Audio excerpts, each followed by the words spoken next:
राधे राधे राधे, कृष्णा कृष्णा कृष्णा, जय लड्डू गोपाल की, जय बाल गोपाल की। आप सभी भक्तों का हमारे चैनल पर स्वागत है। फ्रेंड्स, आज की वीडियो में आप जानेंगे यह सत्य घटना है और आप इसे ध्यान से सुने तो आप भी अनुभव करोगे। जो लोग लड्डू गोपाल जी की सेवा करते हैं उनके सब पास भी लड्डू गोपाल जी अपना होने का एहसास जरूर कराते हैं।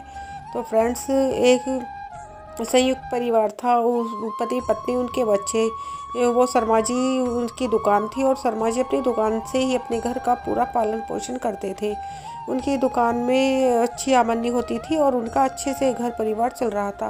लेकिन कहते हैं ना कि जीवन में दुख सुख तो भाग्य की धूप छांव होती है, कभी दुख आता है कभी सुख आता है।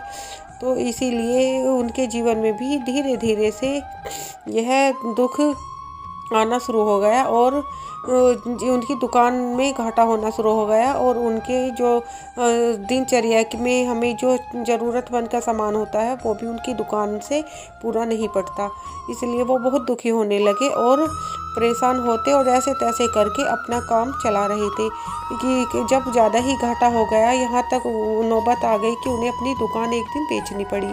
तो शर्मा जी जिनसे लेते थे और उधार देन लेन करते थे, आज उन्हें उन्हीं से पैसे लेने की नौबत आई और उन्हें उधार मांगकर अपने घर का गुजारा चलाना पड़ा। जिनके सामने वो नज़र उठाकर चलते थे, आज वो नज़र बचाकर चलते हैं। एक दिन उनके दोस्त का फ़ोन आता है और वो कहते हैं कि शर्मा जी आप मेरे पास आ जाइए और यहाँ पर देखिए कुछ सही हो, आपका काम चल जाएगा। तो वो उनके शहर में अपना शहर छोड़कर अपने बीवी बच्चों के साथ अपने दोस्त के शहर में चले जाते हैं। पर कहते हैं ना फ्रेंड्स कि मुसीबत नहीं पीछा छोड़ती है। शहर ज़रूर बदला पर उनकी मुसीबत कम नहीं हुई। तो वो भी वहाँ पर भी उनका काम अच्छे से नहीं चल पाया। 1 साल तक वो इधर उधर भटक कर अपने ही शहर वापस आ जाते हैं। कुछ समय बाद उनके आस पड़ोस में एक परिवार था। वह लड्डू गोपाल जी की बहुत भाव से सेवा किया करते थे। उन्होंने लड्डू गोपाल जी का कीर्तन अपने घर पर रखा तो शर्मा जी के परिवार को भी बुलाया।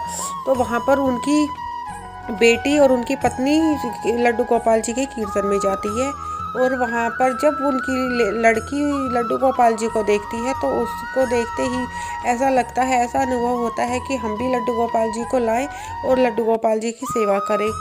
तो वो उनकी लड़की अपनी माँ से कहती है, माँ हमें भी लड्डू गोपाल जी को लाना चाहिए और इनकी सेवा करनी चाहिए। इनके आशीर्वाद से हमारे यहाँ सब कुछ ठीक हो जाएगा। उसकी माँ कहती है, बेटी अभी हम लड्डू गोपाल जी नहीं ला सकते, हमारी स्थिति अभी लड्डू गोपाल जी को लाने की नहीं है और इनके ढेर सारे नियम होते हैं जो हम अभी अच्छे से नहीं पूरे कर पाएंगे। तभी एक बराबर वाली आंटी सुन लेती है और वो कहती है, नहीं बेटे ऐसी कोई बात नहीं होती। अगर तुम मन और भाव से लड्डू गोपाल जी की सेवा करोगे तो भी लड्डू गोपाल जी आपकी सेवा को स्वीकार करते हैं। धन से सब कुछ नहीं होता, असली पूजा होती है मन और भाव की। और आपके मन में प्रभु के प्रति, लड्डू गोपाल जी के प्रति क्या भाव है, किस भाव से आप उनकी सेवा करते हैं, प्रभु ये देखते हैं। तो वो कहती है ठीक है और उन्हीं के यहाँ पर कीर्तन में से ही प्रसाद रूपी छोटे से लड्डू गोपाल जी उनकी लड़की को मिलते हैं। वो उन्हें अपने घर ले जाती है और घर में अपने पूजा घर में साफ सफाई करके उनको अच्छे से स्थापित कर देते हैं। और वो शर्मा जी के यहाँ पर धन का अभाव था, लेकिन उनके यहाँ पर भक्ति और भाव का बिल्कुल भी अभाव नहीं था। वो सच्चे मन से लड्डू गोपाल जी की डेली से स्नान कराते, सुंदर कपड़े पहनाते और लेकिन वो इतनी ज़्यादा तो नहीं लेकर सामान लड्डू गोपाल जी के नहीं लेकर आ पाए थे क्योंकि उनकी स्थिति अच्छी नहीं थी। लेकिन वो अपने मन और भाव से खूब अच्छे से लड्डू गोपाल जी की सेवा करती और शर्मा जी की पत्नी अपने घर पर ही लड्डू गोपाल जी के सुंदर सी ड्रेस बना लेती और सुंदर सा भोग तैयार करके वो लड्डू गोपाल जी को भोग लगाते और उस नियम से जितना उनसे बन पड़ता वो लड्डू गोपाल जी की सेवा करते। इसी तरह से वो लड्डू गोपाल जी की सेवा करने लगे। अब जन्माष्टमी पास आने वाली थी और जन्माष्टमी पर उनको चिंता थी कि अब हम अपने लड्डू गोपाल जी का कैसे श्रृंगार करेंगे, सुंदर कपड़े कैसे लाएंगे, हमारी तो आर्थिक स्थिति अच्छी नहीं है।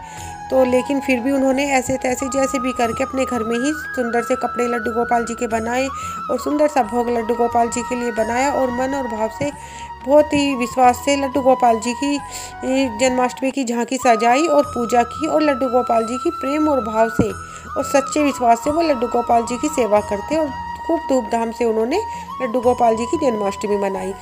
और इसी तरह से उन्हीं का धीरे धीरे जो बुरा समय चल रहा था वो अच्छे समय में व्यतीत होने लगा और उनकी दुकान भी अब अच्छे से चलनी शुरू हो गई। जो भी कमियां थी वो दूर होने लगी और धीरे धीरे से उनके घर में जो कमी थी वो पूरी ख़त्म हो गई और अच्छे से धन का अभाव होने लगा और उनका घर लड्डू गोपाल जी के आने के बाद और अच्छे से चलने लगा। तो इसी तरह से फ्रेंड्स, हमें यही समझना चाहिए, अगर विश्वास हो और मन में भाव हो और सच्चा विश्वास हो भगवान के प्रति, तो भगवान ज़रूर हमारा बुरा समय भी बदल देते हैं। हम मन से भाव से जब लड्डू गोपाल जी की सेवा करते हैं, उन्हें धन नहीं चाहिए, ना उन्हें महंगे महंगे वस्त्र, वो तो आपके सामर्थ्य के अनुसार आप किस तरह से कान्हा जी की सेवा करना चाहते हैं। केवल लड्डू गोपाल जी तो ये देखते हैं कि आपके मन में उनके लिए क्या भाव है, क्या प्यार है, क्या आप दुलार प्यार लाड लड्डू गोपाल जी के लड़ाते हैं और उनकी सेवा करते हैं। जिस तरह आप अपने छोटे से बच्चे की सेवा करते हैं, लाड़ दुलार करते हैं, उसी तरह से आप अपने लड्डू गोपाल जी को भी लाड़ प्यार दुलार करें और बस इसी तरह से उनका ध्यान रखें, समय से भोग लगाएं और लड्डू गोपाल जी की प्यार से सेवा करें। तो देखिए हमारे लड्डू गोपाल जी सबके समय को कैसे बदल देते हैं, बुरे समय को अच्छे समय में आते देर नहीं लगती। और जब लड्डू गोपाल जी हैं हमारे साथ तो हमें डरने की है क्या बात। तो अपने लड्डू गोपाल जी पर पूरा मन से विश्वास बना के रखें, तो आपका समय दिनों दिन उन्नति करने लगेगा। राधे राधे राधे, कृष्णा कृष्णा कृष्णा, जय लड्डू गोपाल की, जय बाल गोपाल की।